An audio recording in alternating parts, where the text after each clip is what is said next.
Yes, this is DJ Ski. I'm Jeff Wilson. Hey guys, Andy Broom, Vice President CGC Cards. Hey, this is Jason Howard with Panini. Yo, I'm Q Harrison. Hey gang, this is Tom Verrilli. I'm the Chief Product Officer at Whatnot. This is Teapot from Sports Card Investor. This is Adam Rips with V-Friends. What's up? This is Aaron from Slab Stocks. Hey, this is Clark from 5 Card Guys and the Cards to the Moon podcast. Hey guys, this is Jay with Wild Card. What's up everyone? This is Duke Dodson from Graybos. What's up everybody? This is Chris Kelce from Nash Cards. What's up everyone? This is Mark Hill from My Card Post. This is Ray Schulte.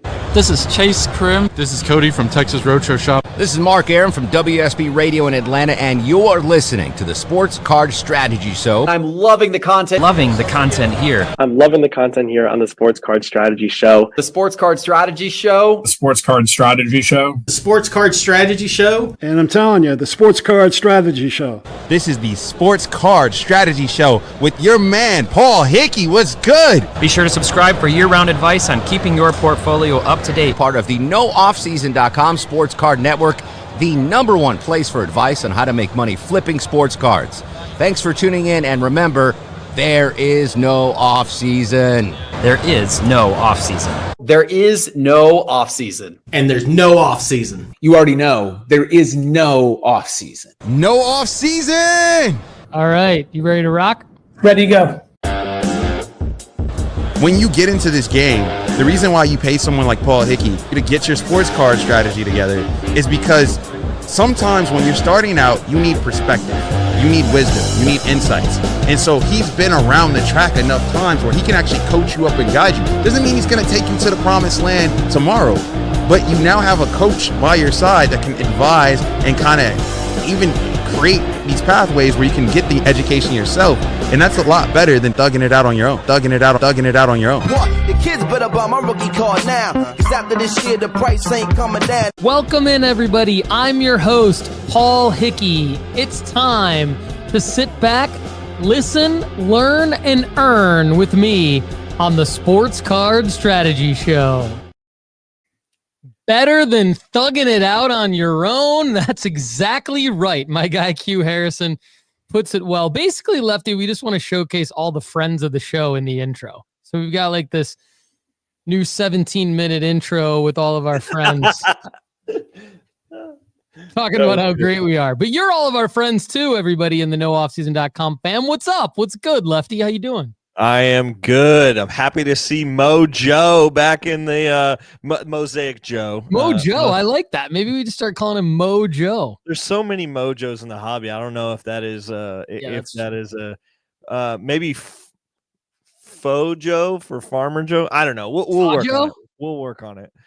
Interner got his naturally. You know, like we'll have to Mofo Joe, Mosaic Farmer Joe, Mofo Joe. There he is.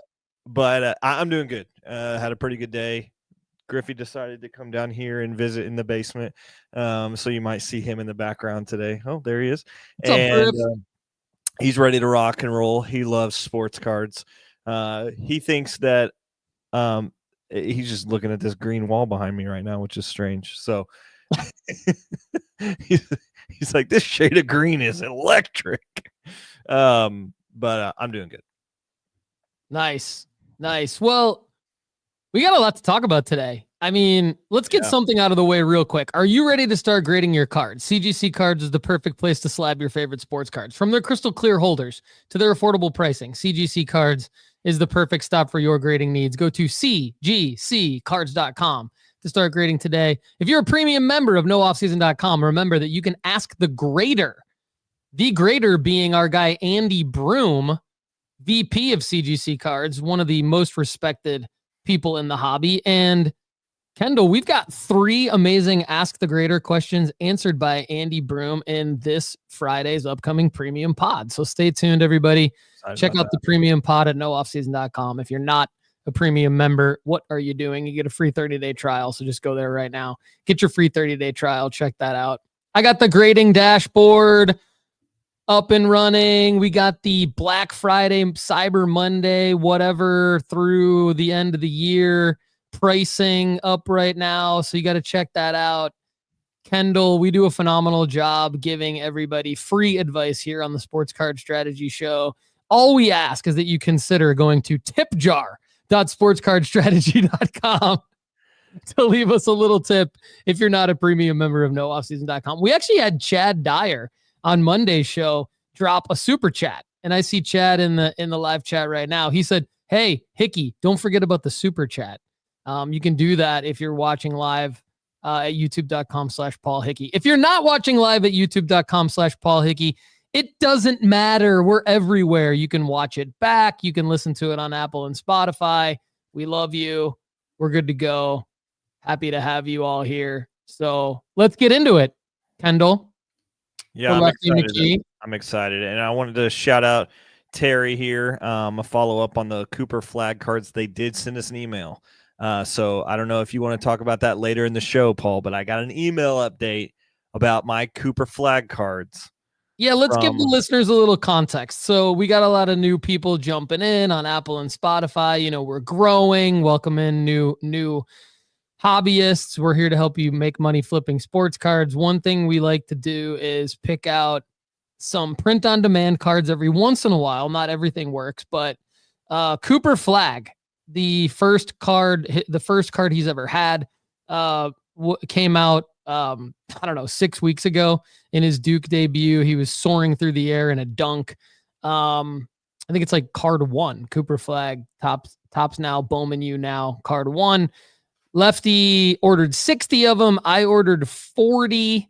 I also had a member of nooffseason.com who grades with us. You can grade with us. Send me 20 of theirs from Top. So I got all of those like right away, like right at the beginning of December. And I sent them all into PSA already. And I think Interner did as well.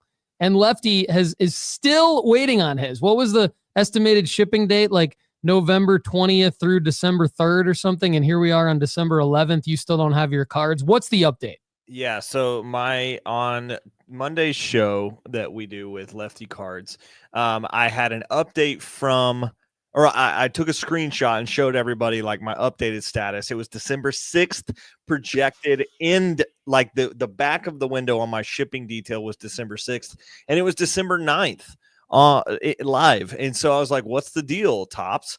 Well, Topps sent us an email and they have said, we're reaching out to notify you that the following order blank has experienced delays.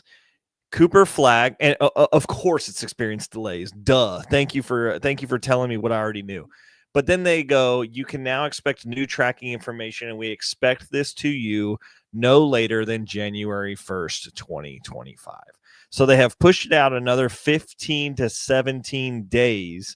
And that's just unacceptable because there are cards that are already out. Like, it would be one thing if nobody had them. But why did they deliver some of them and not others of them? That's the part of this that is so like crappy for us that don't have our cards yet, because you guys are going to be first to the market and are going to get that stuff. Now, luckily with this card, it's going to be fine, and I'm going to be able to sell them all in March, and it'll be fine. But this is not good, in my opinion. Plus, they gave the option at the bottom of the email. They say, we apologize for any inconvenience. Thank you for your understandings. If you should choose, you can cancel your order and get a full refund here. Here's my problem with that specifically, Paul. Yours have been printed with a number on the back of how many are in circulation. Wrong. They're not. Topps does not do that. Topps now does not do that. That's okay, Panini. Thank you. You're welcome. Thank you. Because I was just saying, if that was the case and they were going to mix up the pop count in there, I was going to be rather peeved. And I was going to call him a jerk, Paul Hickey. You're going to call him a jerk. The jerk store called and they're running out of you. They're running out of jerks on Topps.com. So anyway. Yeah. It's annoying. Now here's I think the sports card strategy with this, and I know you've said on Lefty Cards a few times that your strategy is to wait until March. However, I just want to clarify to everyone, that is not my strategy. My strategy is to be first to the market. So I'm so sorry, but I'm so far ahead of you now, and I'm going to be first to the market with these fuckers. And I hope everyone else out there thinks through, I don't think Kendall's wrong for wanting to wait till March. At this point, I mean, I think Topps will get you your cards far in advance of January 1st. I think that feels like them hedging a little bit more because they know they messed this up. I could be wrong, but I think maybe you'll get this. You'll be able to send it to PSA and then maybe still get them out by March. I know you wanted Flagg to be the darling of the NCAA tournament at more of a selling marker. So hopefully that's where I'm at with it. I was gonna offload some of them as soon as I got them, and then I was gonna hold some of them for March. I'm okay with adjusting my strategy for all of them to be sold at March, but it's just upsetting, especially when I think they should have all gone out at the same time, not half a release out, half a release not. That's poopy. That's probably true. If they were having production issues where maybe they're producing different runs in different places or whatever. I mean, it's conceivable that they've got different print runs happening in different locations and maybe one location didn't get their materials. I don't know how this works. Maybe, but I agree. I agree with what you're saying. If they had trouble getting them all out, then they should have delayed the whole thing rather than make it kind of unfair where some people get theirs and other people don't. So that's unfortunate, but keep us posted. Thanks. I guess we could go through and give a little live chat love here. So we've got, who's your card guy? Chris Law. We talked about, Mofo Joe, Chad Dyer, Terry Anderson, Carmel Porter. A lot of these people, most of these people are premium members at nooffseason.com. Justin Kirby. Appreciate all of you guys. And Kendall, we've got, quite a bit to talk about. We're going to talk about some cards newly added to the formula at nooffseason.com. I've got some grading results I want to talk to you about. We've got a gauntlet from Interner. Interner submitted a gauntlet for today, so we've got a good one. And some vintage play of the month, potentially. And we've also got a really cool question that we pulled from the premium pod. I'm calling it, what is the best sports holiday gift? Let me rephrase that. What is the best sports card holiday gift to buy a friend if you only have a $150 budget? So that came in from a premium member, Cyrus. We already answered that on the premium pod, but every once in a while, we're going to be bringing some of those premium pod questions to the Sports Card Strategy Show to highlight them. So, Kendall, let's go back to you because you clearly have a lot going on. You clearly have a lot on your mind, whether it's these Cooper Flagg cards, whether it's baseball. What do you want to talk about here before we get into my stuff? Well, I think you've got to address some of the MLB winter meeting stuff. As we just jumped onto this pod, the Red Sox have acquired Garrett Crotchet in a deal from the White Sox that's sending Kyle Teal, a guy that we knew was going to be one of the big guys in last year's draft, to the White Sox, which is interesting as a catcher because they already have a good catching prospect already. So I'm confused about it from a White Sox perspective, but there's a lot of stuff going on in the realm of baseball right now. There's a lot of guys signing. There's a lot of guys that are getting traded. There's a lot of guys doing a lot of things. And Max Fried goes to the Yankees. Juan Soto obviously signs with the Mets in the freaking biggest deal of all time that I don't even understand how much money it is. But I think from a sports card perspective, and this, I tried to kind of dial into some of this on Monday's show, but from a sports card perspective, whether the deal that is actually in place or whether the player that moves from team to team, that's the headline of said free agent deal or said trade, is investable or not, it is always changing our investability landscape for the guys underneath. It's opening up new opportunities for prospects to be more relevant than they were previously, or the opposite way, where guys are now not as relevant as they were beforehand. For instance, I think that the Martian Jason Dominguez gained a huge amount of jump in terms of, in Lefty's mind at least, into a guy that makes sense. I agree. To put some money into. Not to cut you off, but I totally agree. When I heard you say this on Lefty cards, I was like, I loved it. I absolutely. The guy's been investable. But Mhm. now he's going to have the opportunity to be an everyday player for this Yankees team, and they're going to see how good he is, and they're going to see how relevant he's going to be. So I think that could be really interesting going forward. I think Kyle Teal is a guy that I was interested in investing in. He was kind of in the margin for us of like, he's a guy we're watching, but not a guy we're tracking, but not a guy we're spending. And now with him going to the White Sox, his timeline has moved up quite a bit to the majors, I think. And so there's always just that kind of stuff. Plus the draft lottery happened last night. And so we have now been confirmed that the Washington Nationals will get the first overall pick, which will be Ethan the brother of Jackson Holiday, Ethan Holiday, is going to be the number 1 pick most likely. So I actually think that will vault Jackson Holiday's stock again as well once the other Holiday is in the news. So it could be some cool stuff going on. My Rangers fell to the 12th pick, unfortunately, in the draft lottery, but I'm sure you guys are all heartbroken about that. I love the Jason Dominguez call. I mean, his 2020 Bowman Sapphire Edition Chrome prospect first in PSA 10. It's a pop 1954, so it's a nice pop count for being able to find it, buy it, but also it's not too high.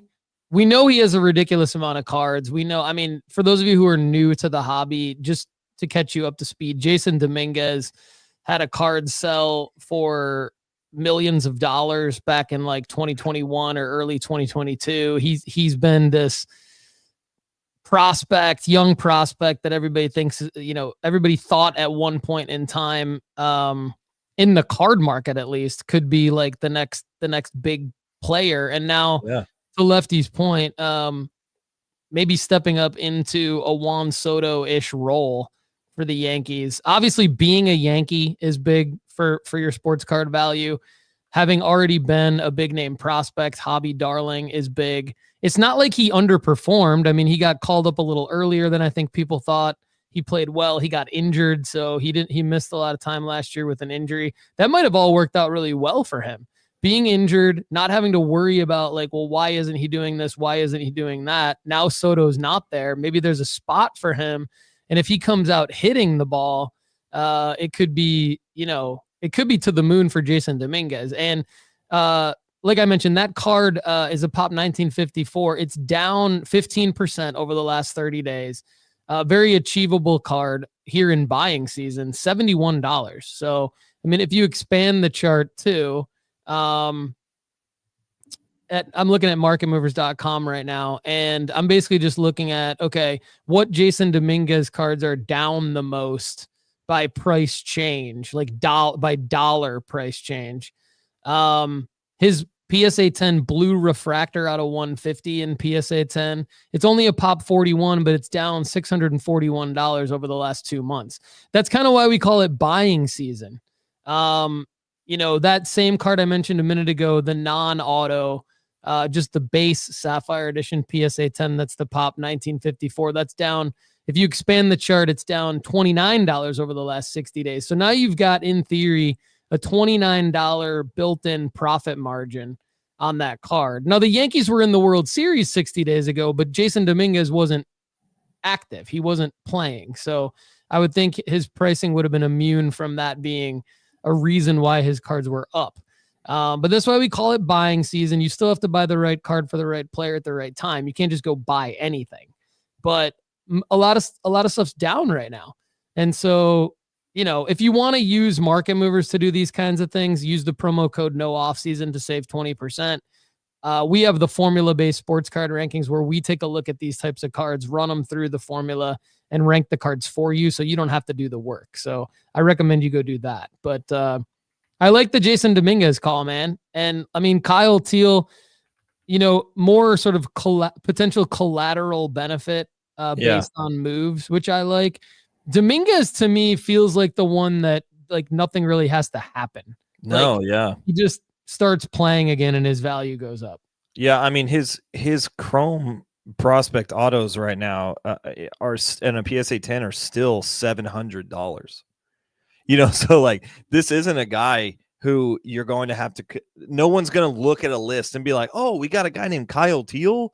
Like they're going to be like, Jason Dominguez, free spot in the outfield in the Yankees. Everyone knows who he is at this point, and so we're at a unique opportunity where this is a baseball player that has a unique brand where he's going to become relevant, but he's already relevant, if that makes sense. So he has the name recognition. Absolutely right. That's very well said. It's like, it's actually a perfect call. It's kind of like, now this didn't really materialize, but it's similar to like when Ja Morant was suspended. It's like, he's still Ja Morant, and we talked like the whole hobby. I say it was kind of like the whole hobby talked about, well, Ja's a buy at that point because his pricing had gone down. And even though he came back, played well and got injured, so it didn't really materialize last year.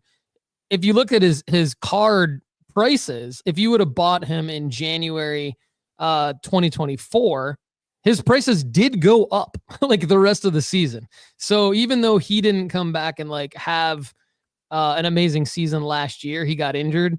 I think you could see the same thing with Jason Dominguez, where it's like, okay, we know, like you said, we know who he is. You don't have to tell us who he is. Like, so I think it's similar to maybe even like Paolo Banchero getting injured a couple of months ago and, that kind of thing. So glad that you mentioned him because I think a lot of people had forgotten about him. Yeah, I think the chart, if you look at the 360 or all data on his pricing of his Bowman First Chrome PSA 10 auto, it looks good. And you're just like, dang, there has not been that long ago where this card was north of $1,500.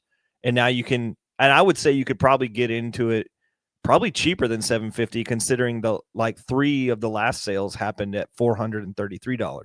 Now everybody is aware that Soto is not playing in this outfield anymore, so it's not like you're going to get a cheap deal. But at the same time, I think it's possible that you could get it underneath that $750 price point. Yep. All right. Well, I want to talk about some of my recent grading results because I had a grade reveal yesterday for 111 cards. Now, about 20 to 25 of them were for premium members of nooffseason.com. So they're going to get their grade reveal later today or tomorrow. And I'm going to ship them their cards when they arrive here at the No Off Season HQ. But the rest of the cards, so like almost 80 of them were my cards that were either Panini Instant or Topps Now releases. And so part of what I'm doing and part of the reason why I haven't purchased that many cards yet is I'm still liquidating so many of these purchases that I made a couple of months ago that were print on demand. And while there is quite a bit of profit margin, like I'd say the profit per card has gone down to maybe about $5 to $15 per card, depending on the grade. So it's definitely like this volume play that I'm liquidating, and it feels good, but it's getting to the point where it's been a lot of work, and I'm ready to kind of move past this phase and start acquiring some more things for the next year. But I am excited about this grade reveal because I don't know, Kendall, if you remember the Caitlin Clark 198 Panini Instant card, and I'll share my screen with you guys. Those of you who are watching, we'll get a little visual cue here, but those of you listening, just go check out Panini Instant WNBA number 198. Caitlin Clark is dribbling the ball into the camera, basically, is what it looks like. I had 50 of these, so I bought 2 grenades of 25 and 36 10s. Let's go. 36 10s, 14 9s. So phenomenal grading reveal. The PSA 10s are selling for $60. I immediately went ahead and just auctioned all of them off on eBay via PSA's account. So I don't even want these things shipped back to me. They're just all smart, already listed, basically. Smart. So I'm excited about that. 20. Get ready for this one. Jaden Daniels Topps Now number 6. Now, Jaden Daniels has had a lot of Topps Now cards. This is not the Hail Mary one. I'm still waiting on the grades for those. But Jaden Daniels Topps Now number 6 submitted a jiggler. For those of you who are wondering what I'm talking about, if you know, you know, because if you've bought Topps now, they come in a jiggler, and we call it a jiggler. That's the what we've cards effectively jiggle branded around it. in a plastic case. Okay. A grenade, Lefty coined the term grenade. Grenade is from Panini, because when you buy a 25 pack from Panini, they kind of come in what looks like a grenade. Like, it looks like if you were to throw the fucker, it's going to explode all of the cards out in like a grenade would explode. We don't condone violence on the Sports Card Strategy Show, but we do use the term grenade thanks to Lefty, and now everybody uses it. I coined the term jiggler. So we're each we each have one in the arsenal. I'm not sure which one's better. I think they both stand alone as phenomenal terms. But listen to this. Listen to this. Guess how many of the 20 gemmed of this? 20, 100% gem rate. Let's go. You see the show notes. You already knew that. But hey, I led you into that anyway. 20 gemmed. And this one's selling. This is what I was talking about earlier with like a 5 to 15% net profit per card, right? So like this one just sold for $47 best offer today. Just binned at buy it now. And buy it now today, $47. That's fine. I mean, I'm like $26, $27 into each card. That's like maybe a $20 gross profit, take away eBay fees. It's about $15, you know? So $15 a card. I had Reed Shepherd. This is another one. I had Reed Shepherd, RPS first look PSA 10s that just sold for about $40 each. So again, like I did a lot of these plays. And I felt like I was pretty selective compared to the amount of plays that you could be making.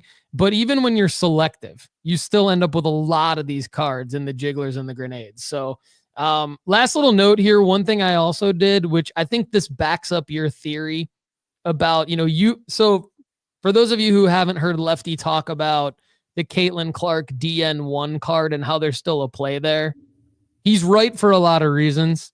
Go back and listen to 2 Lefty Cards episodes ago where he just basically systematically dissected any naysayers about why that might not be a play. I mean, he just absolutely slaughtered SP123, who we love. We love SP123. Like, that's not like, as like a lot of you in the nooffseason.com fam bring up a lot of good points, but Lefty just absolutely annihilated SP123 in a very polite way.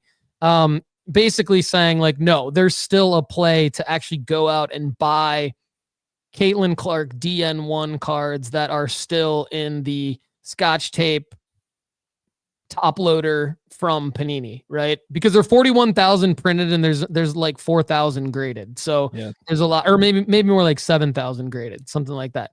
So the formula agrees with you, right? But also Shedeur Sanders had a 2023 Bowman U Now number 5 card come out last year.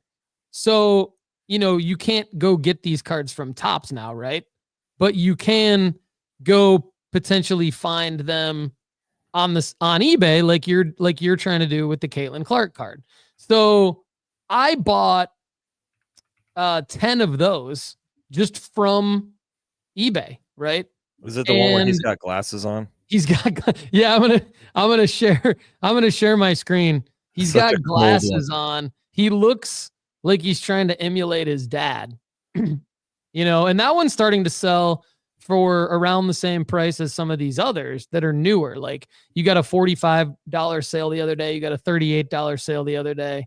Those are in buy it nows. You've got auctions. It's going for, just under 30. So the buy it now is definitely more the way to go on that one. But I got 8 10s and 2 9s from buying those off of eBay. And I thought, hey, what a good way to get into Shedeur cheap.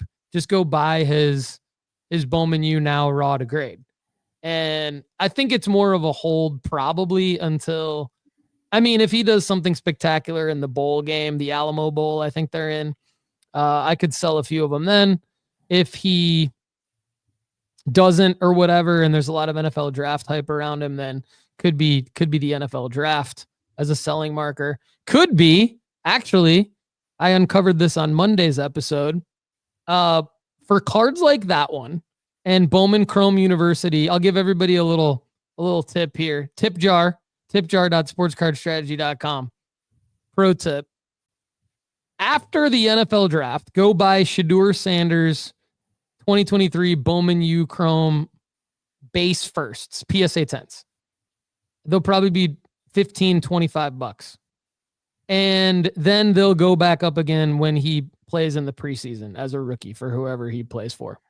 You know, that kind of a play. So I don't really want to hold these until August, but I mean, hey, like I might. And they're in the PSA Vault. I said, look, I'm gonna have all the nooffseason.com member cards shipped back to me so I can get them back to the members. I'm going to list the Caitlin Clarks and Jaden Daniels, and I'm going to vault the Shedeur Sanderses, and then just experiment with, okay, do I list them from the vault later? Do I ship them back to myself for whatever reason? Probably not. I'm probably just going to list them from the vault later. Yeah, I like this play. I've already, since we've been sitting here, I've bought 5 of them. So, like I'm just like, of the Caitlin Clark ones? No, of the Shedeurs. Of the Shedeur. Oh, nice. I bought 5 of them since you just brought it up, just because I'm like, they're cheap, right? I'm getting them at $4. Yeah. And $4, $21 grading fee, assuming, that's a round number for us. $25, I would imagine the PSA 10 of this card sells for at least $40. Yeah, it is. They are. I mean, definitely if you want to sell it you want to list it for around 45 in a buy it now, that's the way to sell it for over $35. I think if you auction it, you're risking selling it for like right at 30 or maybe less. So I don't see a reason necessarily to auction it right now. I would list it in a buy it now. So there's profit, right? I mean, there's like, yeah, I mean, that's a simple way to profit, like we're just going to go out there, buy these, hope that they are manufactured well. The Tops Now cards historically are manufactured well. And I have never struggled with print lines on these. And here's one right now. Ready for this, Paul? I'm ready. It's a whole jiggler of them. 20 of them. Oh, they're in the jiggler. At $4.50 a piece. That's basically less than what you would have paid Tops. I am buying it right now. $102. Buying it right now. Yeah, and there's people in the live chat asking about like Shedeur Sanders draft night cards coming. Yes, I mean, of course I'm going to partake in that. I said that a month ago on this show when I revealed my 5 players I'm going to be buying. And I bought all these cards I'm talking about. I already bought them before that, but yes, I'm going to be very excited about Shedeur Sanders draft night cards. And may even go into some autos and stuff like that. We'll see like where he's drafted and what the hype is around him. But I think the draft night cards for Tops Now for Jaden Daniels and Caleb Williams still do very well. And they're at the end of their rookie season. Love it. Nice purchase, man. Bang. $450, 20 of them. I had already ordered 7 today. Got 27 of these guys going into the PSA locker. That's awesome.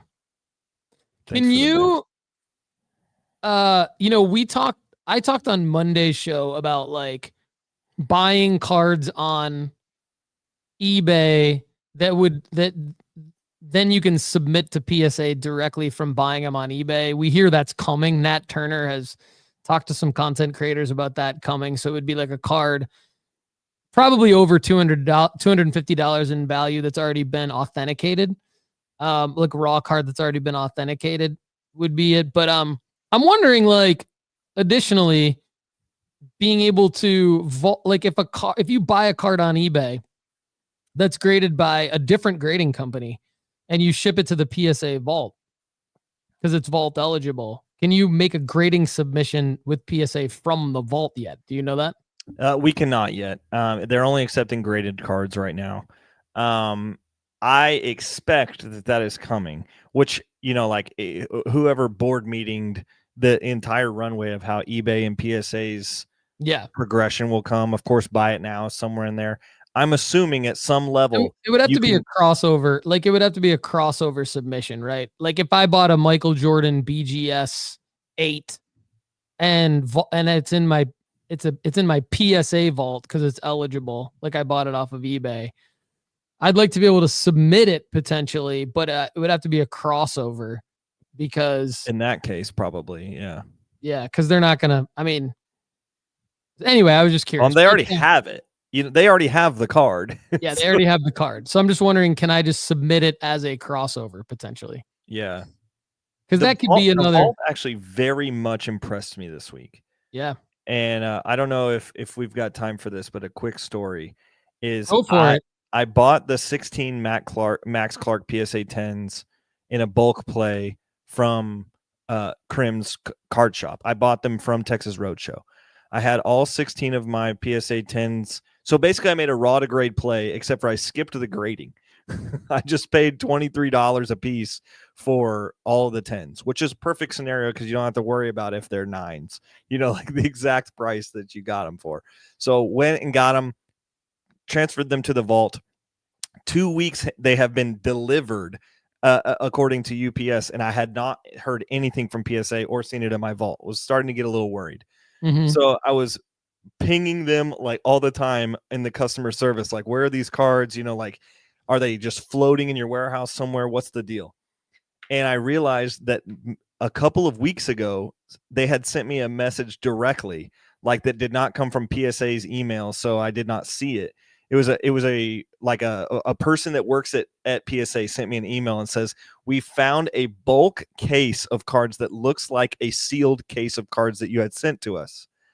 We are not going to open it in case that it is a sealed case. And so we need to know, is this a sealed case? Because we don't want to open it and expect that you've sent us some slabbed cards in this sealed case box. Or in this case box, and we don't want to mess something up for you. We have a 0%. I think they said we have like a 0% trust policy of like, we don't do, even though they assumed the tape was secondary and all this kind of stuff, they didn't want to be on the line for opening a case that was sent to them because Crim had sent it in a box of a case of Bowman cards. And so it had just been sitting in their warehouse because they thought it was a case, and they were like, Kendall, we're trying to reach out to you. We have this box. So finally I realized that it was coming from a different email, and somebody directly reached out to me from fulfillment and was like, hey, we want to make sure that that it's okay to open this. And I was like, yes, open it. And they're like, cool, we'll have your cards in your vault in the next day.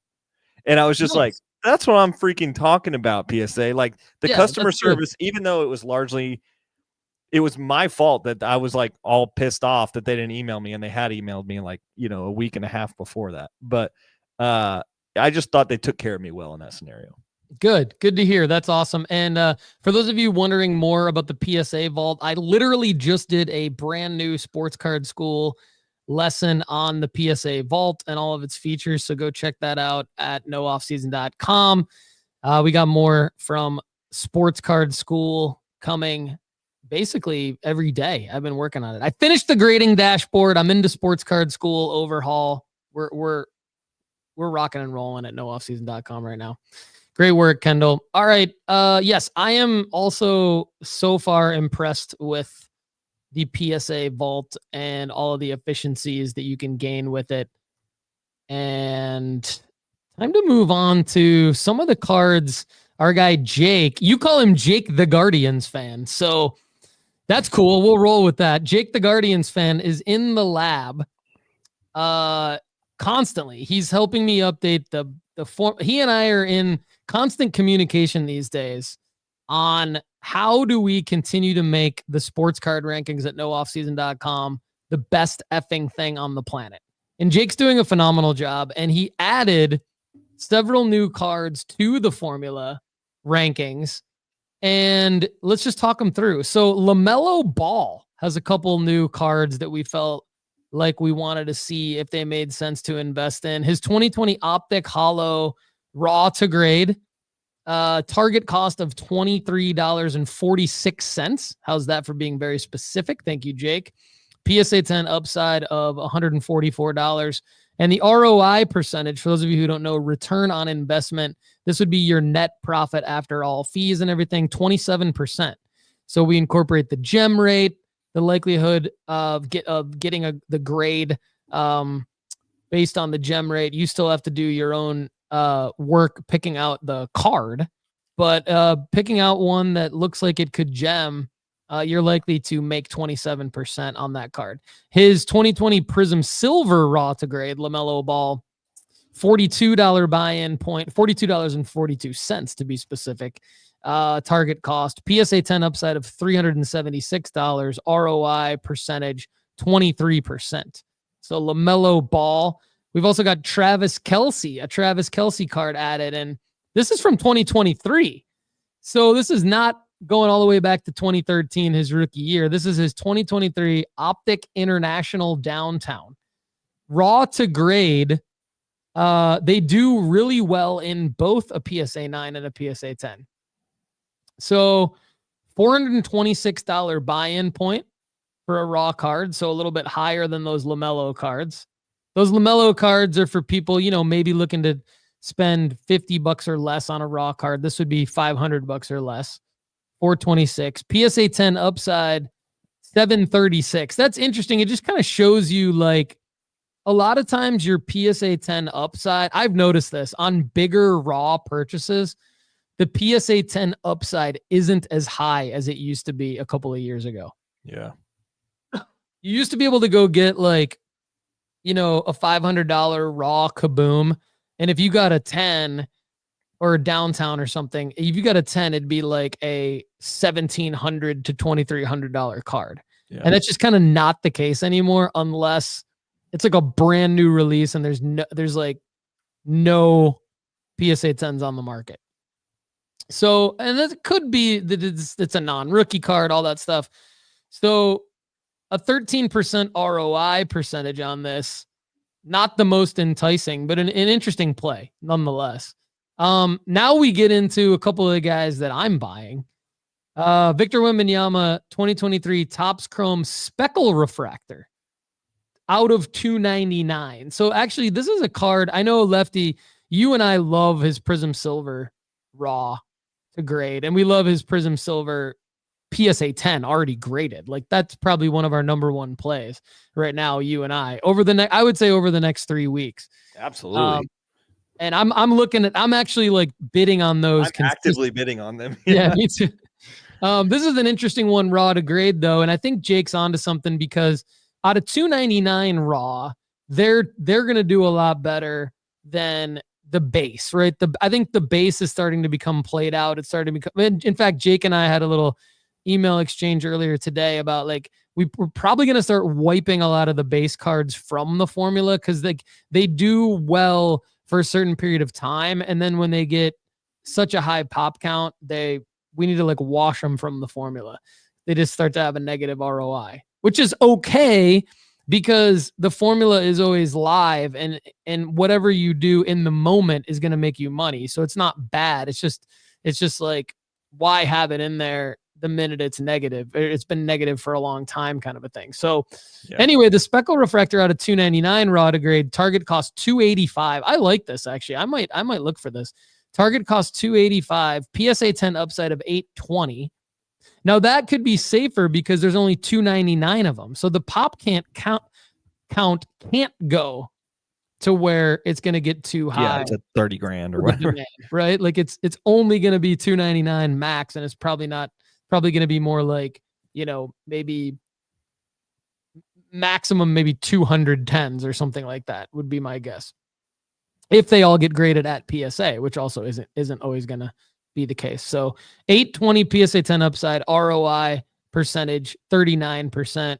I'm going to run through the next two, and then Lefty, I want to get your take on all of these. The next one, Shohei Ohtani 2018 Topps Chrome Sepia Refractor raw to grade. This would be his pitching, I believe. I believe it's his pitch. It is. And target cost 195, PSA 10, 393, ROI percentage 32%. So before everyone starts poo-pooing me on cards from 2018 being raw to grade, like I have had a lot of success, and I have seen our premium members have a lot of success with cards really from any year. Like, yes, I know in theory it would be like, oh, well, all the cards from a guy that from that year would be picked over. That is just not. That is a direct myth and something that is like that's because we are hyper focused. No one else. There is very few people that are hyper focused like we are. You know, like, so we have allowed our perception of our reality, of our own collections to be everyone's. Like, there are still people out there that don't even grade at all. You know, like, they only buy raw cards, you know, so it's like, and more power to them, you know. I mean, from our investment standpoint, it doesn't always make sense. Like, the money of the investment needs to be made in a for sure asset, which is a for sure asset is where we grade our cards for the most part. But I think that's a fallacy because we are entrenched in our own strategy.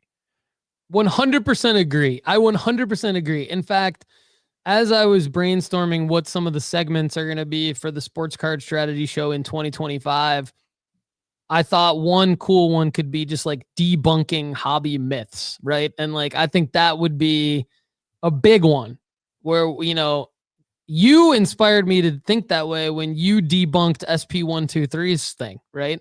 Shout out SP123. When we did the math on how many have been graded. Yeah, you did the math. You and Turner did the math on how many have been graded versus how many were printed for the Caitlin Clark draft night card. And like, look, we have real data for people who have graded Aaron Judge 2017 Topps and Topps Chrome rookie cards. We almost have like 100% gem rate because that was a card that was in the formula.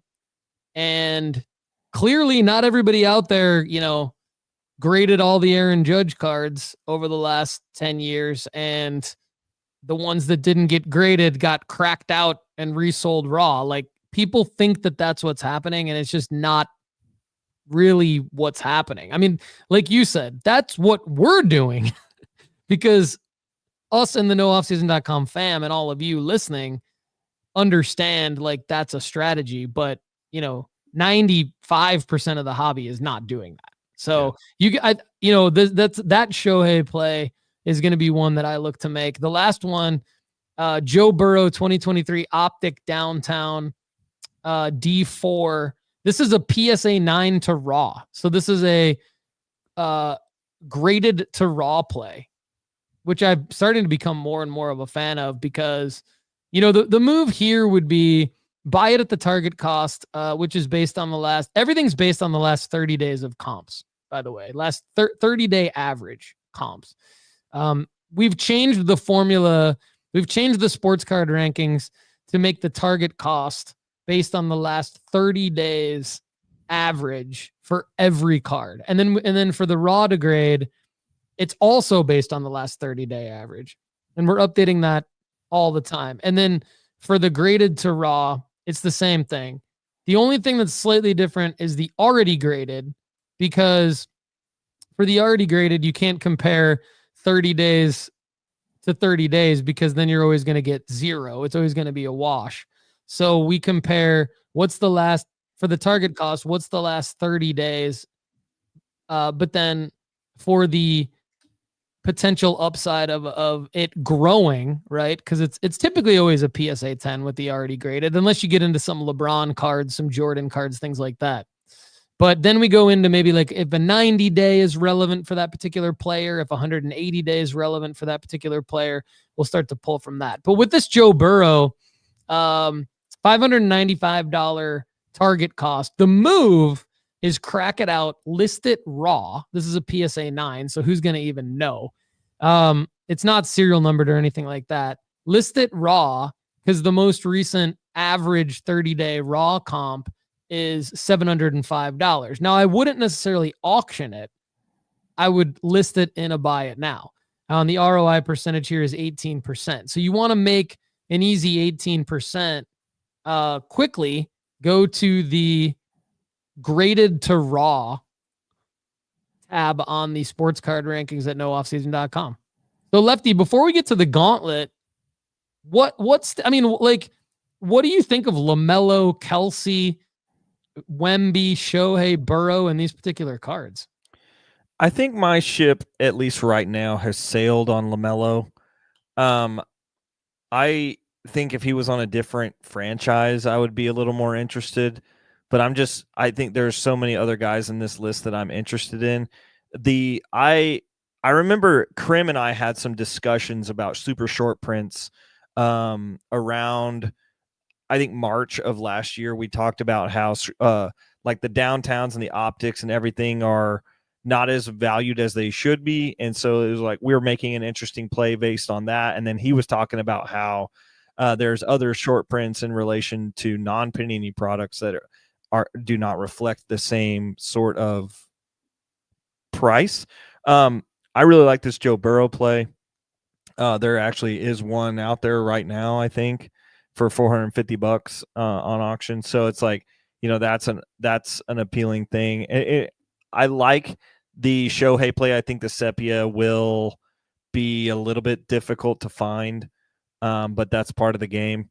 And then the Speckle Chrome Refractor, that's a Wemby card that I really like. And we are so in on Wemby's drop right now that I think I'm most interested in that one just because of how low his Prism Silver is. Like, give me that card and a Speckle Chrome Refractor, and I'm taking both of them to the bank in about 4 months, so. Yeah. I mean, if I were like at a gathering, like a family gathering or a dinner with friends or something like that, and people were like, hey, Hickey, you do sports cards. What should I buy right now? And it's like December. I'd be like, well, how much you want to spend? They're like, yeah, $300. That would be like a card. I'd tell them exactly to do that. Or if it's like, or I might say, hey, well, if you spend like $700, if you're willing to spend $700, go get that Prism Silver PSA 10. That's the one for Wemby. So I think that's printing money, specifically the Prism Silver PSA 10 Wemby. Yeah. Just to go on the record. Lefty and I are 100% in agreement on that one. All right. So our guy interner is also in the lab with Jake quite often. The proverbial virtual lab, right? And he runs our gauntlet. So the gauntlet is a throwback to when Lefty and I did this show together at the beginning. And I would ask Lefty, I would pick a first round matchup, and then the winner of that matchup would go to the second round and compete against a different card. And then the winner of that matchup would go to the third round and compete against a different card. And then there'd be a finale where the card that had lasted through those first 3 rounds would meet a competitor in the final round. And the reason I called it the gauntlet was because of like American Gladiators used to have this event called the Gauntlet, where it would be like the contestant would have to go through all the gladiators and all these different obstacles with the gladiators. So it was a great segment that Lefty and I used to do semi-regularly because it gave us the opportunity to weave in some relevant sports news into sports card strategy and think through like why we would pick one card over another. And the way that we used to do it is like each card always had something wrong with it. And Turner and Lefty brought it back on Lefty cards recently. So it inspired me to say, hey, look, let's bring this back to the sports card strategy show. So again, regularly, probably once every third or fourth show, we're going to be doing the gauntlet in 2025. And Turner picked, just warming up for 2025, picked the gauntlet for us today. So Lefty, have you looked at the show notes? Is this going to be not. Okay. I mean, I have, but not this section. So okay. I wanted to have a unbridled gauntlet. I love it. Okay, so this is good. We'll figure out how we want to do this throughout the year. But for today, I'll just read them off to Lefty. We'll let Lefty go first, and then we'll each pick one. And I guess we'll each have our own gauntlet winner at the end. And then maybe the audience can comment at youtube.com/Paul Hickey which one they think is the better winner. And if we're in agreement, then the audience can say whatever they want to say. I think so. Okay. First matchup. 2016 Panini Prism Silver Jared Goff PSA 10. Turner has it at $249 based on the recent comps versus 2018 Optic rated rookie Josh Allen PSA 10 for $331. So pretty similar price points. He didn't include the pop count in here, which I think is okay. So I guess we need to do our own little quick research if we care about the pop count. But I would say like Goff is probably going to be lower because it's from 2016. All things considered, kind of a cool one from Turner, kind of maybe previewing a Super Bowl matchup here. Yeah, I think it's going to be, I haven't really looked at these cards side by side, which is what I'm doing right now, but it's going to be hard for me not to pick a Jared Goff anything right now, just because of how blind I am to the rest of the market, considering I've made good purchases on him in the last year. So, but I'm looking at them right next to each other. We have Josh Allen, PSA 10. They're both PSA 10s. Okay, cool. Where are you at with this? This is Optic. So yeah, Josh Allen's Optic. It's not the Optic Hollow. I'm pulling, what I want to look at is how much room is there in each card. That's kind of the first thing I look at. So, Optic base. Okay, so Josh Allen's Optic base PSA 10 is a pop 2275. That is right at, like, Turner got nailed the price. It's like, mine shows it sold for 337 yesterday, but Turner put this in a couple days before, so that makes sense. So this shows that this card is up $109 over the last 60 days. So my gut told me that I would want that card more than Jared Goff's card, because I feel like if Josh Allen doesn't make it, here's my thought process on this whole thing.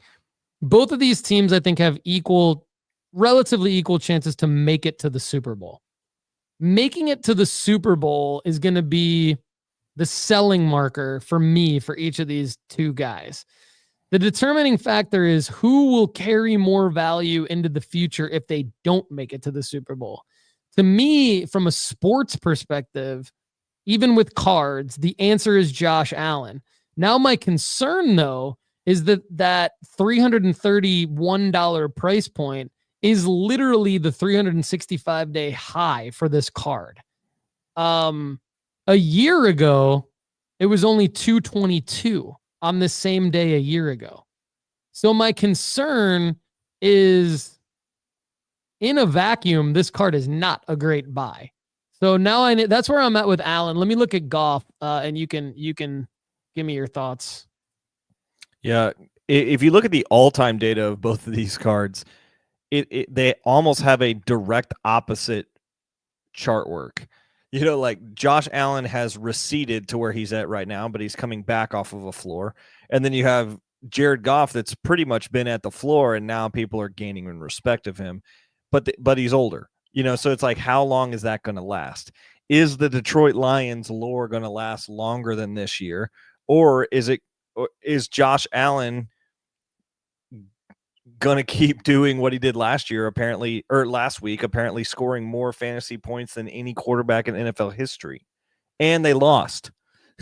So it's like, how does that even happen? So I think comparing these two, I'm going to take Josh Allen because there's going to be more buyers.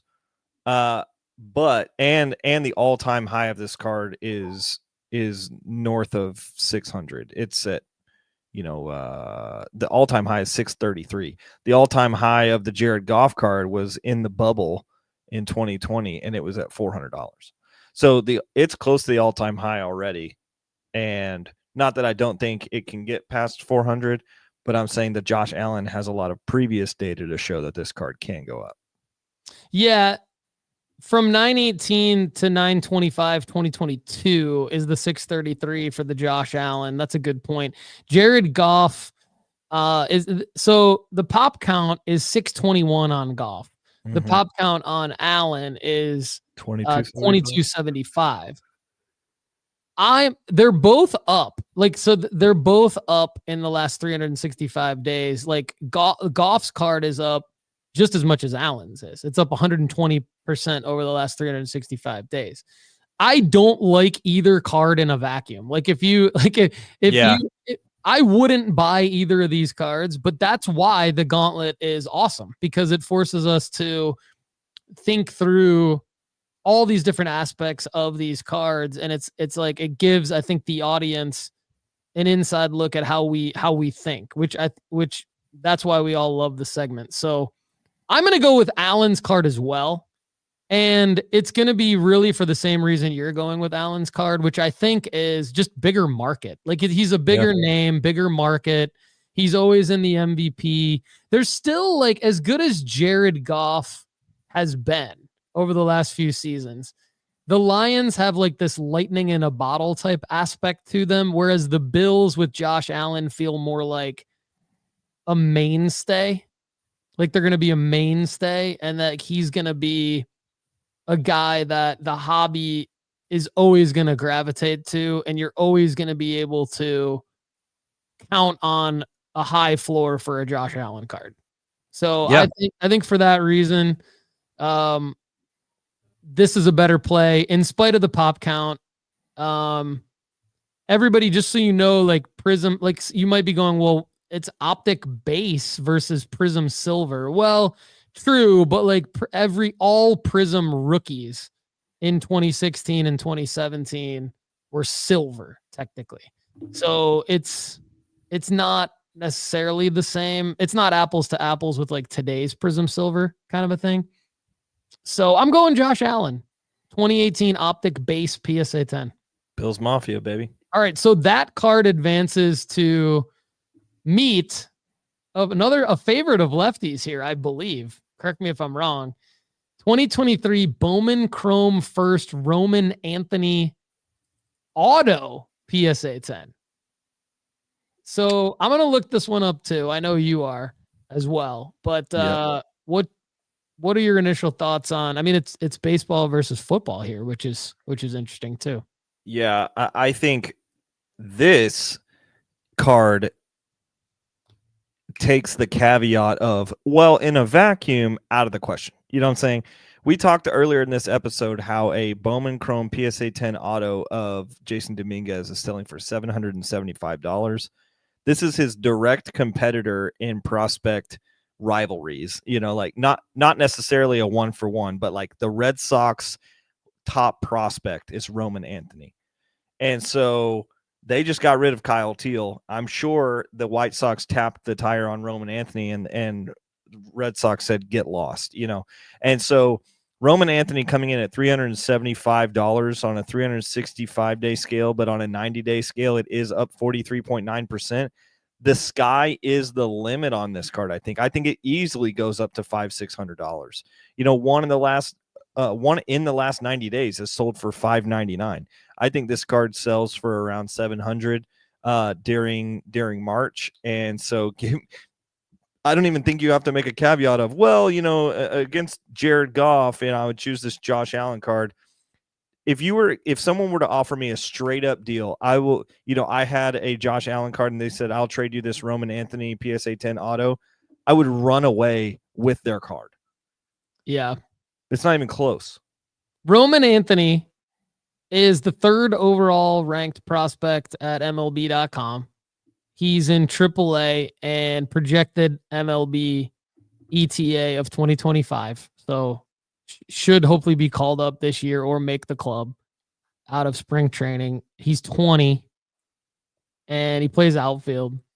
So Lefty knows way more about him in his baseball skills. But I would say, and this card, Roman Anthony 2023 Bowman Chrome First Prospect Auto PSA 10 is only a pop 149. Somebody got a steal yesterday. It just sold yesterday in a best offer, or not best offer, buy it now. There was a buy it now listed yesterday. Somebody snagged it for $325. That's great. That's a huge deal. Yeah.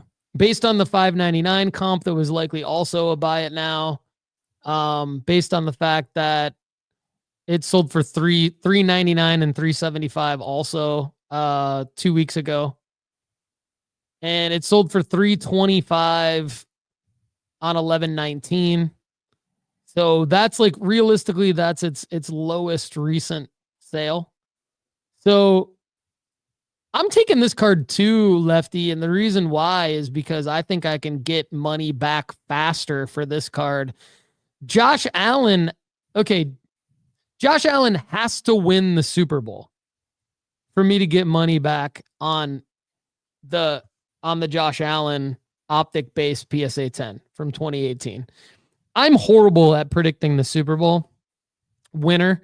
Josh Allen has to, I believe, win the Super Bowl, at least make it to the Super Bowl, if not win it, for me to have profit on that card. Whereas all that has to happen is like March has to roll around. If I get this roll, like I know March is coming. Like we're all going to make it as a society to March 2025, right? Like there's not going to be an apocalyptic event in the next 2 months to end my selling marker of selling Roman Anthony's card in March. That's when I'm going to sell it. So I'm taking Roman Anthony's card for $375. I'll take that over Josh Allen.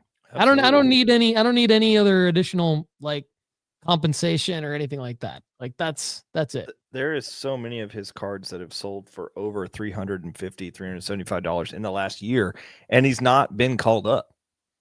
This is going to be a $500, $600, $700 card. There we go. And the reason I say all that has to happen is March has to roll around is because when Lefty and I do a lot of in-depth research, and we'll talk more about this in upcoming episodes, we're going to have a segment on the Sports Card Strategy Show in 2025 that's going to be first to the market versus selling marker is going to be pretty much the name of that segment. And one thing it's going to look at is like when you look at either selling a card to be first to the market, selling it during like a hype cycle would be like March for baseball and like August for football, or waiting till a performance spike. Like you're going to win if you just sell it during the hype cycle versus waiting for a performance spike. So, especially with like March over, like waiting to the call up or something like that. So Roman Anthony, like we have not disagreed with each other yet. So Roman Anthony, 2023 Bowman Chrome First Prospect Auto PSA 10 moves on to meet another potential Super Bowl quarterback. 2017 Rookies and Stars, Patrick Mahomes PSA 10. All right. This is what makes the gauntlet special. This is because every card has a little something where you're like, really? That's the card?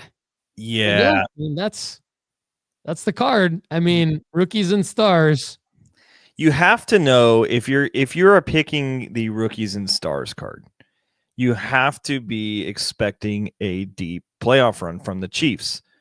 And personally, in my personal life, over the last 2-3 weeks, I live in context and I work professionally with 3 massive Chiefs fans, and they're from Kansas. So like, they're not just like, they just got to be Kansas or Chiefs fans, but they are all about the Chiefs.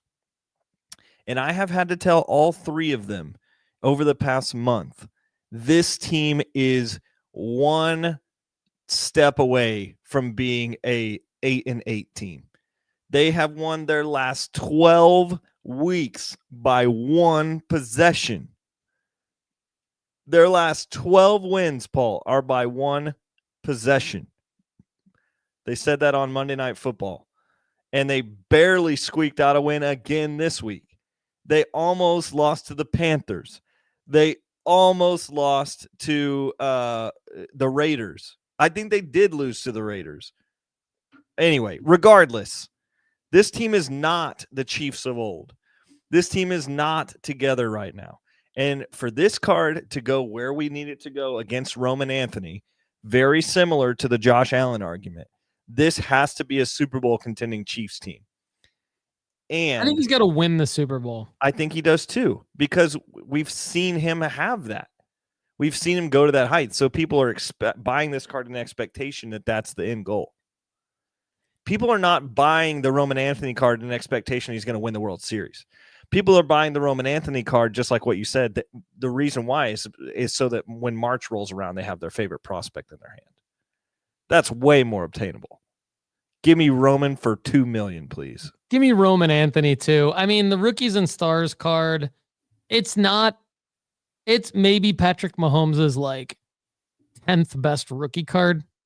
If I had to just have a little hot take there based on my knowledge. I mean, it is super liquid.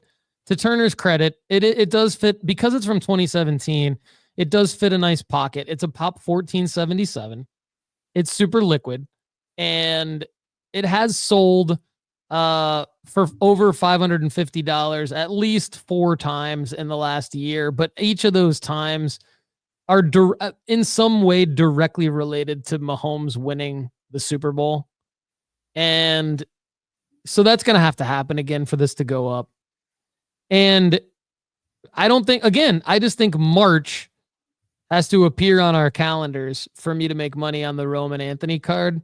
And ding, ding. And if March does not appear, then it doesn't matter.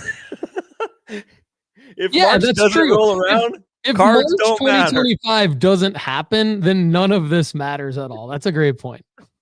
We get a little dark here. We typically don't go in such a dark direction, but We're not going existential crisis on people. No, but I'm just saying. I'm totally kidding. So is Lefty. But you're right. Like March.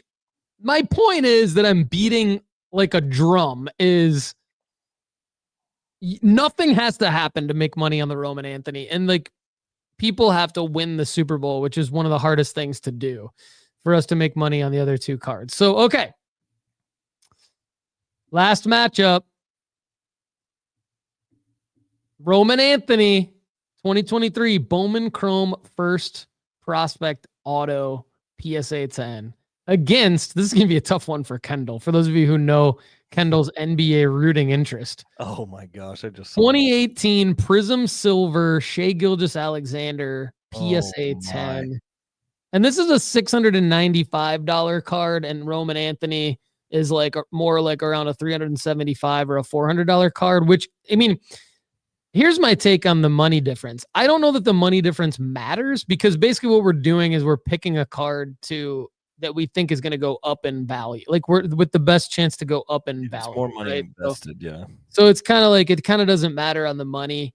You could take extra money with the Roman Anthony if you want, but it's really like pretend money anyway. So I would say, what do you think? I'm going to let you go first. I mean, 2018 Prism Silver SGA PSA 10. This is your guy.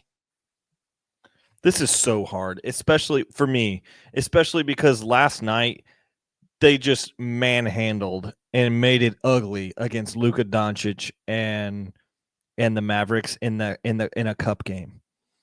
And so I think people are realizing how good this Thunder team is, and they don't even have Chet on the floor. Like, this Thunder team is very, very good and very deep. And I would say that I think it's very, very, very hard to pick NBA Finals, but I would say that it's probably going to be a Thunder heavyweight opportunity. With that being said, if you look at the past 365 days of this card, it's been pretty consistent. This card's been out since 2018. We are seeing somewhat of a floor in this card. I don't know if we've seen the all-time high in this card, but I do think that $660 is a fairly consistent, maybe even overflated sale of where it typically has been at. I mean, there's quite a few sales underneath 600 when you look at like April, May. So I still honestly am going to take the Roman Anthony because of the upside of the Roman Anthony. Because we are not looking at like total money back. We're looking at money invested versus profit margin. We're looking at a classic P&L here. And I think the P&L sheet goes way more Roman Anthony's way than it does Shea Gilgeous-Alexander here. And I think if you can get in at 375 and sell for 500, that's going to be a lot easier than getting in at 650. Let's say you get it in at 650 and sell it for 750. You know, that's still not as much money back. And I think that's a harder sell. Yeah. Before I give you my answer, I want to look at some of the data here and just kind of make the point that this is why we say, and we've said this for the last couple of years too, by the way, December between Thanksgiving and Christmas and maybe even New Year's is buying season, because if you would have bought this card a year ago, like a year ago tomorrow, $468 and $475. And then you see what happens, like as we get closer to All-Star break, as we get closer to NBA playoffs, it starts to go up. Early March sale of $695. And then what happens with a playoff run, Kendall? Boom, playoff run, $1,000. So like, to make money on this card, if you were to buy it now, I think we're in a different situation. I think that it probably does go up to over 750, but that's not a huge profit margin at that point. Yeah, that's kind of what I was saying. It's like, it definitely needs a playoff run is where I'm going. Like Shea Gilgeous-Alexander, 2018 Prism Silver PSA 10, great card. Needs a playoff run for you to make actual real money on it. And I don't like anything that needs anything. You know, I like, and you're the same way. Like, I mean, I say that about myself, but I know you, and it's almost like we're on the same schedule, you and I, because we've been together for so long. It's like we're very, very similar in terms of, maybe you have a little bit more risk tolerance for soccer than I do, but other than that, we're pretty similar. So, you know, like, that's because you've been absolutely burned by. Oh yeah, I got. you've got trauma there. Yeah, I do. I have some soccer trauma, that's for sure. Gio Reyna and Caden Clark. And, Ansu Fati meeting someone in Valencia to get some. Meeting someone in Valencia, not really being able to speak great Spanish, and just buying cards from this guy because I just didn't know how to speak Spanish. And then realizing that none of the cards I bought were worth any real money. And it was during the bubble. So there we go. Bad formula there for me back when I first got back into the hobby. But anyway, SGA needs to do something spectacular in the playoffs. Not that he doesn't have a good chance of doing that. Not that I'm not rooting for it. It's just I don't like to make my sports card picks that way. The other thing I don't like about this card, I don't know why. It's like sometimes your mind plays tricks on you. Like, I know it's his rookie card. I know that. But it took me forever to realize that there's no RC shield on this card. And now you can't unsee it. And I'll be honest, I hate that. Like, I hate that there's no RC shield on this card.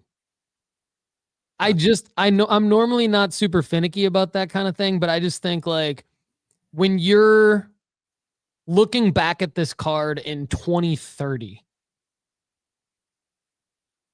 do people know that this is his rookie card in 2030? I mean, maybe, but in 2030, you're gonna have a lot of people that are in the hobby that aren't in the hobby right now. I would say probably. Because if you look back on rookie cards of old, you know, like Mantle and all that kind of stuff, they didn't have a rookie shield on theirs. Yeah, that's a good point. But I mean, you've got, I guess it'll be interesting to see, you know, because there's so much made of whether or not it says first on it, whether or not it says RC on it, that kind of thing now. Maybe it's not 2030. Maybe it's like, and maybe by 2050, nobody knows. I mean, we hope people know who SGA is in 2050 because we hope he goes on to win a couple championships and things like that. But it's just interesting. And for those of you wondering, it was just an oversight by Panini. They just missed putting the RC Shield. Nice quality assurance there. They just don't have an RC Shield on. What do you guys think about the Shohei card? Looks great. I mean, he was a top 10 pick, if I'm not mistaken. So I don't know how you don't put an RC Shield on one of the top 10 picks, but I generally like his rated rookie stuff better than his Prism stuff because it's a rookie card. And sometimes people are stupid. Like, people at card shows, people on eBay, like, even though it's, I think it's more likely, like, in person, someone's looking at the card and they're like, oh, that's not a rookie card. eBay, it's going to say they're going to put it in the listing and all that stuff, and people are going to do their research. But anyway, neither here nor there for all of those reasons, mainly because SGA will need to make a playoff run. I'm picking Roman Anthony, and I'm shocked because when I looked at this gauntlet, I was like, I don't know what I'm going to do. I think the Josh Allen card stood out to me, to be honest. And I think the SGA card probably came in next. I think I probably saw rookies and stars, and I was like, barf for Mahomes' card. And, Goff just doesn't do it for me. So I think... Which is crazy, because you're the Lions fan. I know. I am a big Lions fan. I've always been... I'm from the Detroit metropolitan area. For those of you... See, the reason I don't say Detroit is because, like, my people who are from Michigan, we sometimes make fun of each other because we all say we're from Detroit, but like we're not always literally from the city of Detroit. So I'll say that the Detroit metropolitan area is where I'm from. Lived there for 25 years, and I love the Lions.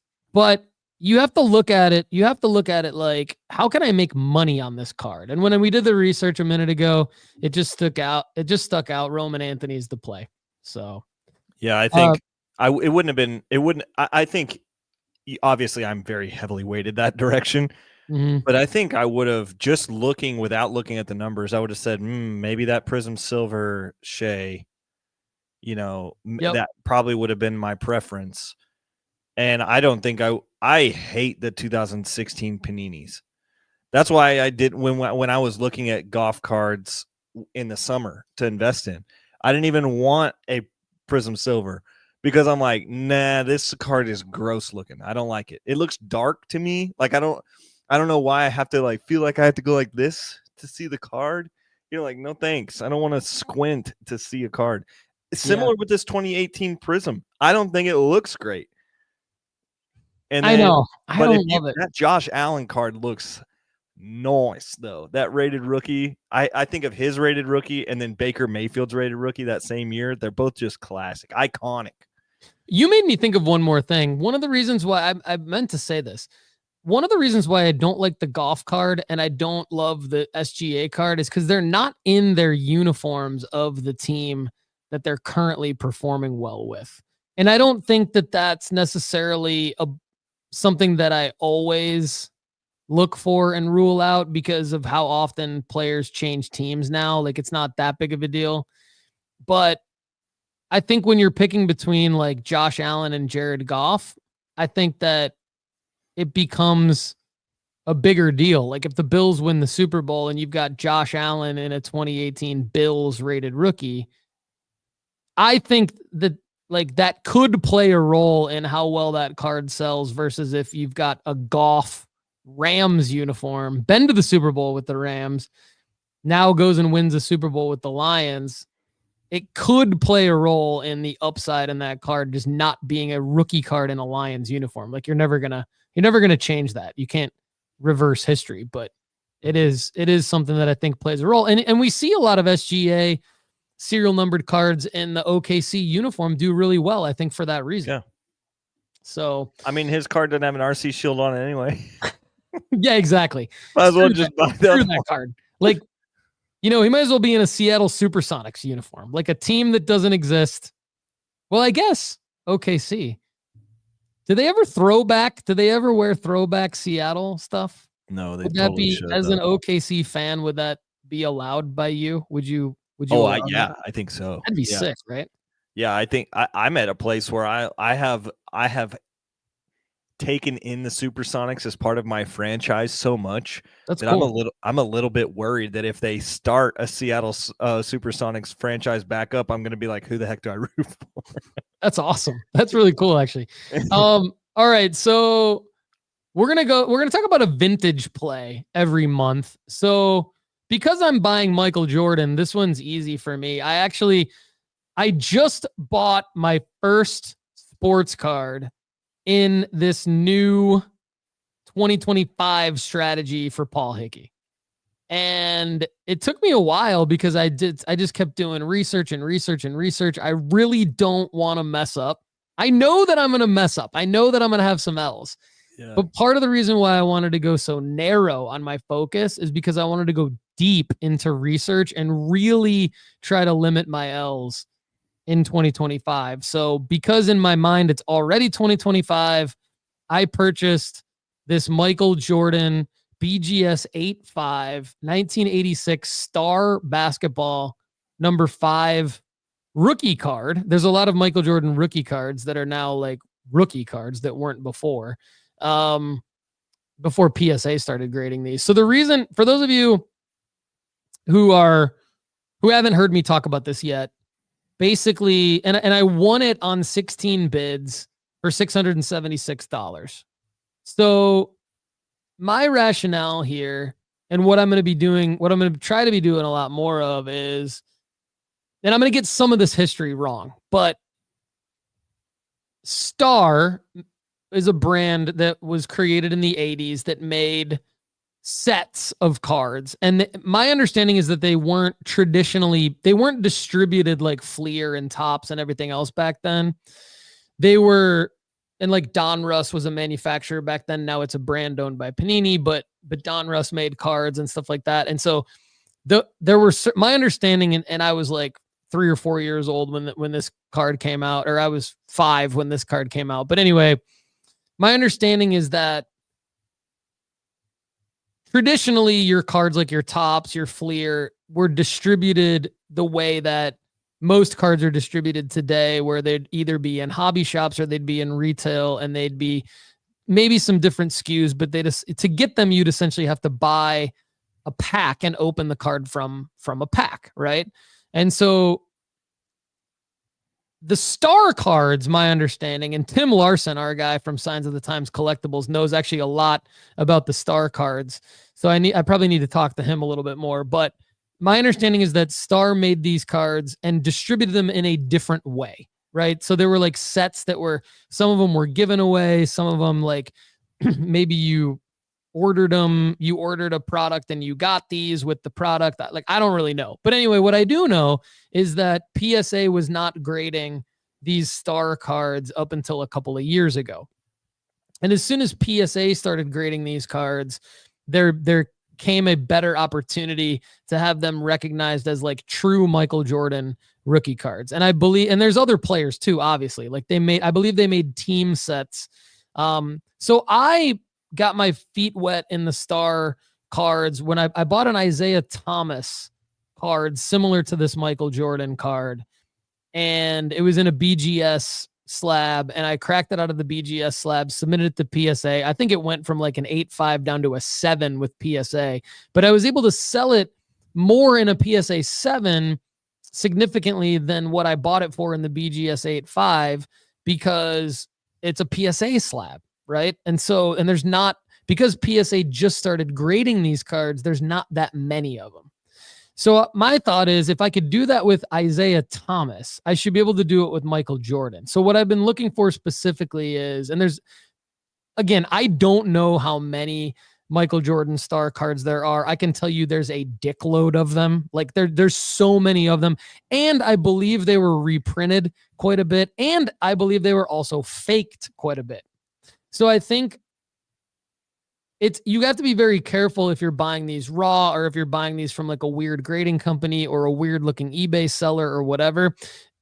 I feel comfortable buying them in BGS slabs because I trust BGS enough to know that they at some point have had the technology to authenticate these.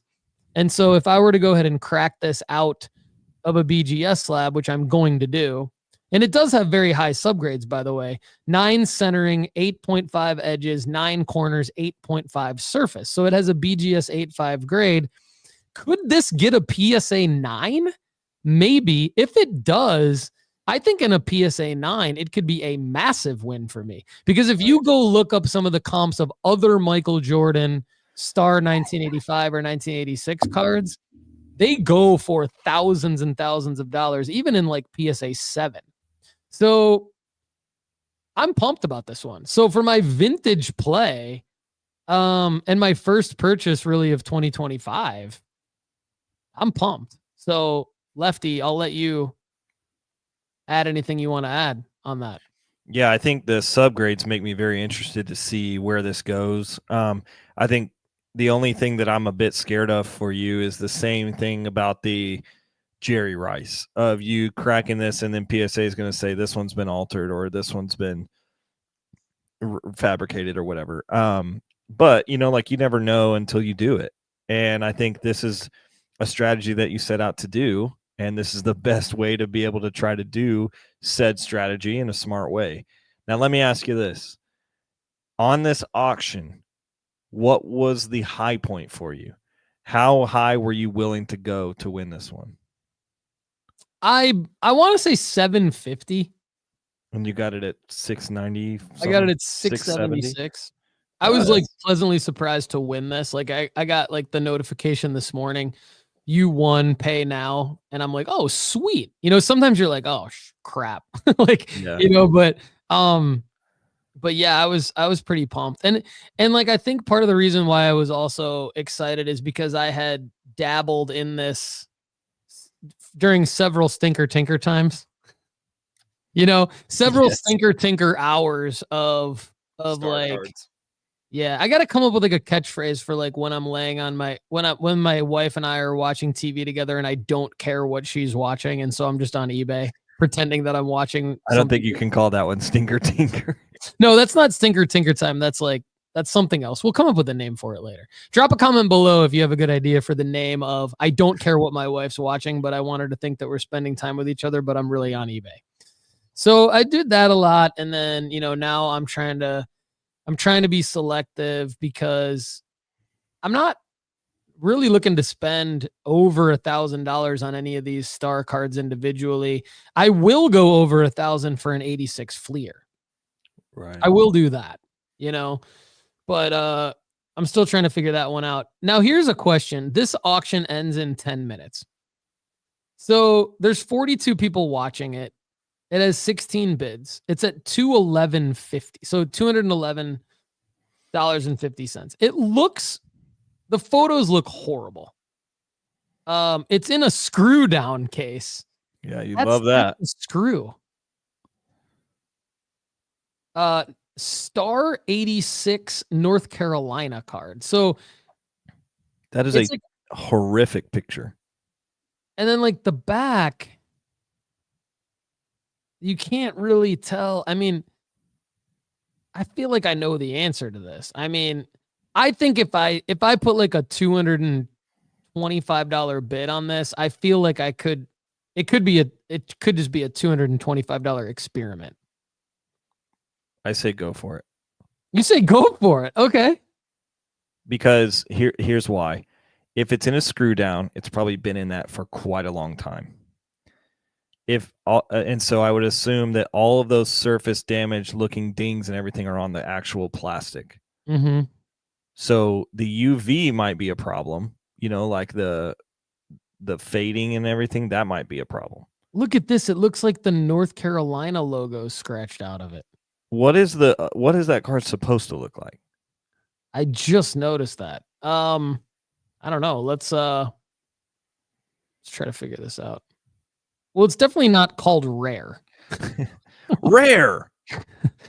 So let's try to find a card. Now there's so many star cards that when you type that in as a search phrase, there's so many that come up. that have nothing to do with North Carolina. I don't know. This could take like this could take a while. Really? This could be something that we need to be to be continued. All right. The auction does end in 9 minutes. 9 minutes. Just weird.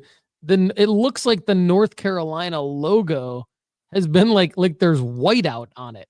Yeah.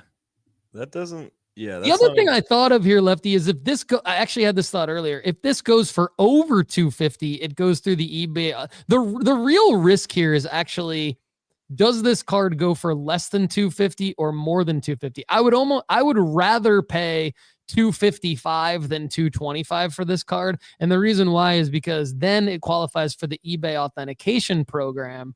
And then they save my ass. So then they email me and they're like, hey, there's whiteout on this card. Are you sure you really want it? And they actually call you. Like I've been on the golf course before and eBay has called me and they've been like, hey, this card you bought like isn't what you thought it was. Do you still want it? And what do you say? I've said yes and I've said no. The reason I I said yes is because one time it was that the slab had a crack in it and I knew I was going to crack the slab anyway. So I was like, yeah, I still want it. And then the other time they were like, the card has like a massive scratch on it. Do you still want it? And I was like, no. And then they just immediately refund your money.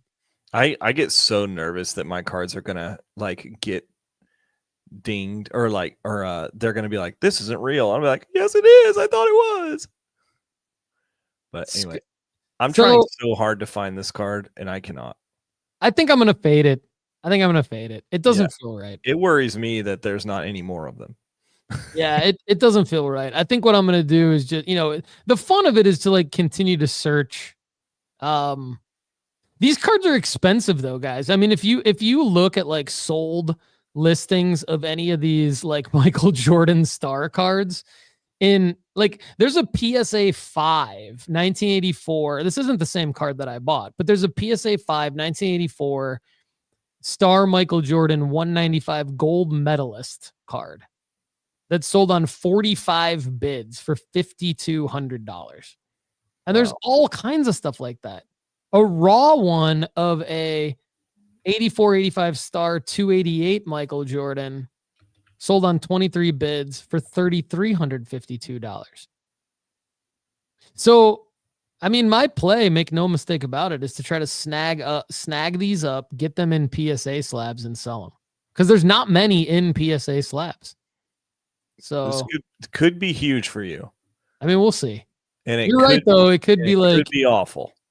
Well, I mean, I think, okay, so what would happen if I cracked this and send it into PSA and they say, do not holder, right? For whatever reason, a questionable authenticity or whatever, do not holder. I would probably try PSA one more time. And then if it came back a second time that way, I would probably send it into Beckett again. Oh, you're talking about the one you did buy? Yeah, the one that I did buy. Yeah. Oh, okay. Yeah, I would think so. Yeah. Or see what your guys at SGC will do for you. Yeah, or CGC. The perfect place to slab your favorite sports cards. Yeah. All right, so real quick, best sports card holiday gift to buy a friend with a $150 budget. Cyrus is in the live chat. He said that he ended up spending $170. The recommendation Lefty and I gave him on the premium pod was to buy a Justin Jefferson 2020 Optic Hollow PSA 10.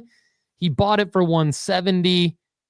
Overpaid a little bit, but it's going towards a good cause. And it was a great question by Cyrus. Cyrus' question was basically like, I want to buy a friend a holiday gift, with a sports card holiday gift with a $150 budget. And the reason I want to pick something strategic is because it's almost like, I remember when my son was born, one of my friends got him like a savings bond, so it's like that kind of a gift where you're giving him like a stock. You're gifting him a stock, a really cool stock.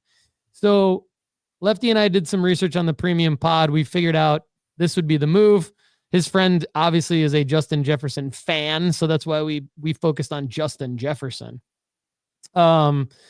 And so I wanted to tease you guys with what's the best sports card holiday gift to buy a friend with a $150 budget. Some people in the live chat said like an Arena Club gift card for $150. But drop a comment below at youtube.com/Paul Hickey. If you're listening on Apple and Spotify, go to youtube.com/Paul Hickey, comment on this video. We want to know what you think. Chad Dyer says the Arena Club gift card is like a super dope scratch off. I agree. I think those are cool, actually. Like Arena Club gave me one and I opened it and it was fun opening it. Would I go buy myself one? No, but you know, a repack of some sort could be a cool gift. $150 isn't going to get you much. I'd prefer a single in that range. And Cyrus's buddy was a Justin Jefferson fan, so this one made a lot of sense. Couple quick questions from the live chat before we sign off for today's episode. And just a friendly reminder, to get us to really answer your questions, go to nooffseason.com/ask. That's how we prefer to answer everybody's questions, and that's how we can get to everybody that way. Terry Anderson says, which card was Lefty referring to that he bought 5 of? I believe that was the Shedeur Sanders 2023 Topps Now card. Is that right? Yep. Yeah, it's the one with him looking like Dion. Looks like Dion. Chris Law, isn't the PSA Vault at a different location than PSA Grading Services? Yes. Yeah, there's a different vault address. There's a vault. Go to nooffseason.com and take the new sports card school lesson I just posted. It says everything. Lefty, any parting words? Chris said buy a repack from No Off Season. I like that $150 option. I like that too, but we're not doing that anymore. No more repacks at nooffseason.com. Too much work. Too much work for my guy, Paul Hickey. Too much work. We're putting in the work in a lot of other areas, Lefty. So remember when you got triggered when that guy said you just don't like to work hard? Oh yeah. How did that come up? I don't even remember, but you're like, no, I work very hard. Yeah. I don't remember I remember that moment, but I don't remember. I don't remember around that moment. I just remember being like, sheesh, that's tough. Do I get triggered? Yes, I do. I get triggered. So I do. And you do work very hard. I can say. Wait, Chris Law says that was him. Actually, maybe it was Chris, and then he was like, but he was kidding. I think that's what it was. I think it was Chris Law in the live chat. Triggered me. I didn't realize who had said it. And then Chris is one of our premium members on the Discord. That's definitely adding value to the Discord. So Chris, we appreciate you. And thank you for promoting nooffseason.com, even though we don't do the repack anymore. Lefty, you're the man. I'm excited to continue to absolutely build phenomenal content with you moving forward, including the premium pod, which we're about to go record right now. Everybody have a phenomenal rest of your week. We'll see you again soon. Better get my rookie cards now. After this year, the price ain't coming down. Thanks so much for being here with us on the Sports Card Strategy Show. If you enjoyed the content on today's show, there's plenty more waiting for you at nooffseason.com. Just go to nooffseason.com right now and get a free 30-day trial. You get our formula-based sports card rankings, sports card school, inventory tracker, the ability to grade with us, and the premium podcast where we answer an unlimited amount of your questions. Check it out right now at nooffseason.com. For everyone at nooffseason.com, I'm Paul Hickey. Thanks again for being here with us on the Sports Card Strategy Show. We'll see you again soon. Have a great day.